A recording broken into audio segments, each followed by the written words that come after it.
Jin qarin dia adalah setan yang resmi. Ketika seorang baru lahir, sudah ada satu setan yang dari bangsa jin ya, yang sudah dicantolkan untuk kita. Sampai mati dia ditugaskan mendampingi kita. Ya, setan. Ya, jin qarin itu adalah setan. Seluruh jin qarin adalah setan. Bukan jin biasa itu. Baik. Bapak Ibu, sejak kita lahir sudah ada satu jin qarin, dia adalah setan. Sampai mati. Berarti seluk-beluk saya, seluk-beluk ibu, seluk-beluk bapak, dari A sampai Z dia tahu nggak? Rahasia-rahasia saya dia tahu nggak? Tahu. Saya pernah di Kalibata. Ada satu tempat yang seluruh orang meyakini, ini kan rumah induk, di belakang itu ada kolam. Di sebelah kolam itu ada semacam rumah tamu yang nggak pernah dihuni. Dan banyak foto-foto besarnya. Di sebelah kolam renang itu kuburan. Dan seluruh pembantu di rumah itu mengatakan siapapun yang pergi ke rumah itu pasti kena ganggu. Ya. Nah, saya ketika baru pulang, karena udah mengetahui tentang seluk-beluk alam jin dengan izin Allah, ya. Kemudian saya disuruh nginep di rumah itu.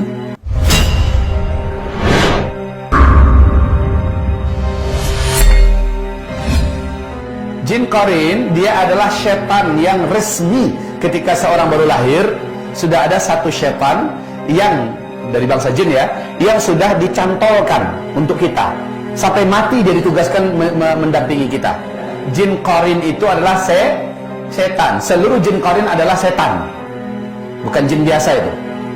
Bahkan setanku sendiri, kata Rasulullah, karena rahmat dari Allah dia telah masuk Islam. Akhirnya dia yang mengajak aku kepada yang baik. Hanya jin qarin Nabi sendiri yang berhasil dimasuk Islamkan. Bisa nggak mereka dimasuk Islamkan? Bisa. Tapi siapa yang bisa? Orang kayak Nabi Muhammad SAW. Sungguh kalau kita tidak ikhlas dalam hidup ini, kalau kita tidak pandai bersyukur dan tidak menambah ilmu, maka kita akan senantiasa menjadi korban syaitan. Ad-dunya bahrun 'amiq wa qad gharaqa fihi nasun katsir. Nah, jin qarin ini apabila kita sudah meninggal dunia, di mana posisi jin qarin? Sebelah kiri. Dia di sebelah kiri kita. Malaikat Raqib dan Atid ada di sebelah kanan kita. Jin qarin ini di ruqyah pun dia tidak akan lari. Dia tidak akan lari, ya. Setan ini tidak akan lari. Yang bisa tersiksa, yang bisa teraniaya dengan ruqyah itu adalah setan-setan di luar qarin. Nah, bulan Ramadan jin qarin inilah yang dipenjara. Bulan Ramadan. Ustaz, tapi masih banyak yang tergoda bulan Ramadan. Itu nafsunya itu. Dan ternyata nafsu lebih kuat daripada syaitan untuk menyesatkan kita. Buka surat Ibrahim ayat 22. Lihat di situ, di mana syaitan pada hari kiamat membela diri. Kalian jangan ngasih nyalahin kami dong. Salahin nafsu kalian sendiri. Jadi bulan Ramadan setan-setan itu wasuffidatis syayatin, dan dipenjarakan, diikat, dibelenggu seluruh setan-setan, termasuk setan qarin, dibelenggu. Tetapi nafsu kita saatnya kita yang mengalahkannya. Kita udah ditolong oleh Allah. Selama bulan Ramadan setan yang selama ini menggoda kita udah diikat. Lalu kita tinggal menundukkan nafsu kita sendiri dengan cara ikutilah Ramadan dengan benar. Dengan cara Rasulullah SAW menjalani Ramadan. Nafsunya yang kita kendalikan. Soalnya setan selalu numpangi nafsu kita. Yang menjadi penasehat utama nafsu itu adalah setan qarin ini, jin qarin ini. Baik, Bapak Ibu, sejak kita lahir sudah ada satu jin qarin, dia adalah setan. Sampai mati. Berarti seluk-beluk saya, seluk-beluk ibu, seluk-beluk bapak, dari A sampai Z dia tahu nggak? Rahasia-rahasia saya dia tahu nggak? Tahu. Saat saya meninggal, anak keturunan saya tidak terbekalkan ilmu yang benar. Dia akan punya misi menyesatkan anak cucu saya. Caranya, dia tampil, muncul kepada wujud seolah saya kembali hidup. Ini jin qarin yang punya kerja loh ini. Nah, lama-kelamaan kita sudah diajaknya pada syirik nggak tuh? Minta tolong kepada selain Allah, itu yang dia mau. Oh, dia motivasi, tapi diarahkannya kita kepada satu syirik. Satu syirik ini sudah cukup untuk membatalkan seluruh amal kita ya, dan bisa mengekalkan kita di neraka. Makanya jangan tinggalkan anak dalam keadaan bodoh tentang agama. Jangan tinggalkan anak nggak ngerti tentang agama. Nah, kaum muslimin yang kami muliakan, ini adalah jin qarin. Jadi yang nipu orang yang wujudnya udah mati, oh siang gantung diri itu sering nampakkan diri, yang nampakkan itu qarinnya. Orang-orang beriman gak akan mudah ditipu begitu. Mereka bisa tasyakkul, yaitu berpindah dari dimensi alam mereka kepada dimensi alam kita, dan itu bagi mereka sangat berat dan sangat menyakitkan. Bukan enak pindah ke dimensi alam itu, bukan enak, menyakitkan bagi mereka. Yang sanggup melakukan itu adalah yang umurnya sudah lanjut, kekuatannya sudah berlebih. Nah, yang seperti itu baru sanggup dia berpindah dan melihatkan diri. Itu pun cuma sebentar.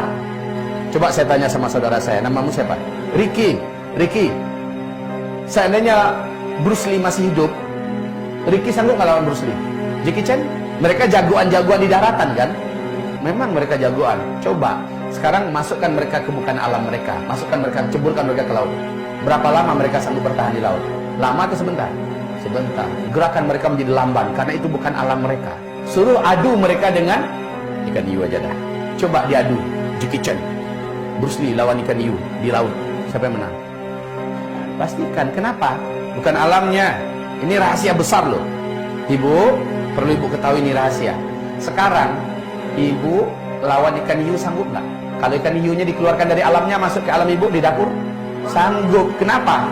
Ini bukan alamnya ikan hiu, ini alamnya kita. Kita jagoannya di sini. Maka perlu diketahui hakikat ini. Ketika jin mencoba menerobos keluar dari alamnya, masuk ke alam kita, berarti dia menyiksa dirinya sendiri. Ini alam yang sangat lamban bagi jin. Jin itu makhluk yang sangat gesit, agresif, dan cepat. Ya, di alamnya. Dari sini ke Padang atau di sini ke Solo atau ke Mekah, mereka hanya perlu beberapa detik. Mereka memiliki kecepatan yang dahsyat. Tapi ketika mereka masuk ke alam kita, mereka terhukum dengan seluruh hukum alam kita. Mereka bisa ditangkap, mereka bisa dilukai, mereka bisa disakiti. Perlu diingat ini semua ya. Jadi jangan pernah takut kalau mereka nampakkan diri. Makanya kalau jin setan itu paling-paling nampakkan diri per detik, ya, nampak sebentar situ. Pas kita lihat, udah hilang, udah pindah ke sana. Karena itulah ibaratnya kita nyelam ke dalam air, muncul lagi keluar. Sebentar aja kita sanggup ke dalam, ya.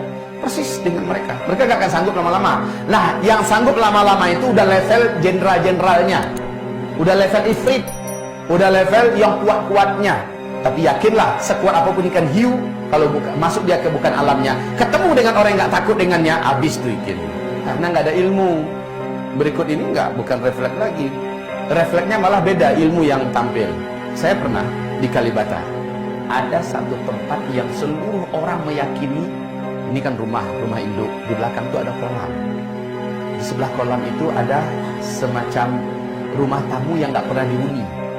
Dan banyak foto-foto besarnya. Di sebelah kolam renang itu kuburan. Dan seluruh pembantu di rumah itu mengatakan siapapun yang pergi ke rumah itu pasti kena ganggu. Malam-malam sering nampak macam-macam nampak. Ya. Nah, saya ketika baru pulang, karena udah mengetahui tentang seluk-beluk alam jin dengan izin Allah, ya. Kemudian saya disuruh nginep di rumah itu. Nggak ada masalah. Lebih 1 bulan saya tidur di situ, nggak ada masalah. Ketika saya tinggalkan bermasalah langsung lagi. Jadi jin itu tahu, ya, setan itu tahu. Ini kalau didatangi oleh orang yang ada ilmu, orang yang punya tauhid, punya akidah, cari masalah menampakkan diri ke mereka, ganggu mereka. Dan pernah saya ditakut-takuti. Nah, refleksnya bukan jerit, Bu. Ketika nampak bayangan yang agak aneh ya, di sudut mata saya, langsung dengan kalimat spontan keluar, la haula wala quwata illa billah. Saya pastikan apa itu. Jadi bukan menjerit lagi ya, Bu ya. Refleksnya beda sekarang. La haula wala quwata illa billah.